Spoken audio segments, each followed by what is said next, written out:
Hello everyone, welcome to Sanmarga classes. ಬೀಜೋಕ್ತಿ ಮತ್ತು ನಿತ್ಯ ಸಮೀಕರಣಗಳು ಅಧ್ಯಾಯದ 31ನೇ ಪ್ರಶ್ನೆಯನ್ನ ಗಮನಿಸಿ. ಉದ್ದ 3 ಇಂಟು AB, ಅಗಲ 6 ಇಂಟು BC ಮತ್ತು ಎತ್ತರ 4 ಇಂಟು CA ಗಳನ್ನ ಹೊಂದಿರುವ ಆಯತಾಕಾರದ ಪೆಟ್ಟಿಗೆಯ ಗಾತ್ರವನ್ನ ಕಂಡುಹಿಡಿಯಿರಿ. ಸೊ ಇಲ್ಲಿ ಉದ್ದ, ಅಗಲ ಮತ್ತು ಎತ್ತರವನ್ನ ಕೊಟ್ಟಿದ್ದಾರೆ. ಓಕೆ, ಸೊ ಇಲ್ಲಿ ಉದ್ದ ಎಷ್ಟಿದೆ? L is equal to 3 into AB, ಅಗಲ B is equal to 6 BC, ಎತ್ತರ H is equal to 4 CA. Okay, so ಇಲ್ಲಿ ಆಯತ ಘನದ ಘನಫಲ ಏನ್ ಹೇಳಿ? L into B into H.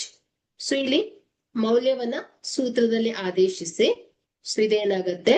3 into AB, B ಏನ್ ಹೇಳಿ? 6 BC into 4 CA. Okay, so ಸಂಖ್ಯೆಗಳನ್ನ ಗುಣಿಸಿ.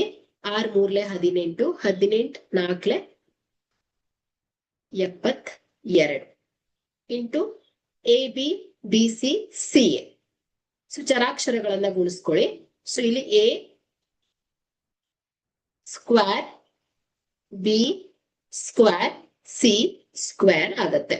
ಸೊ ಹಾಗಾದ್ರೆ ಆಯತದ ಘನದ ಗಾತ್ರವು 72 A square, B square, C square ಆಗಿದೆ. Thank you.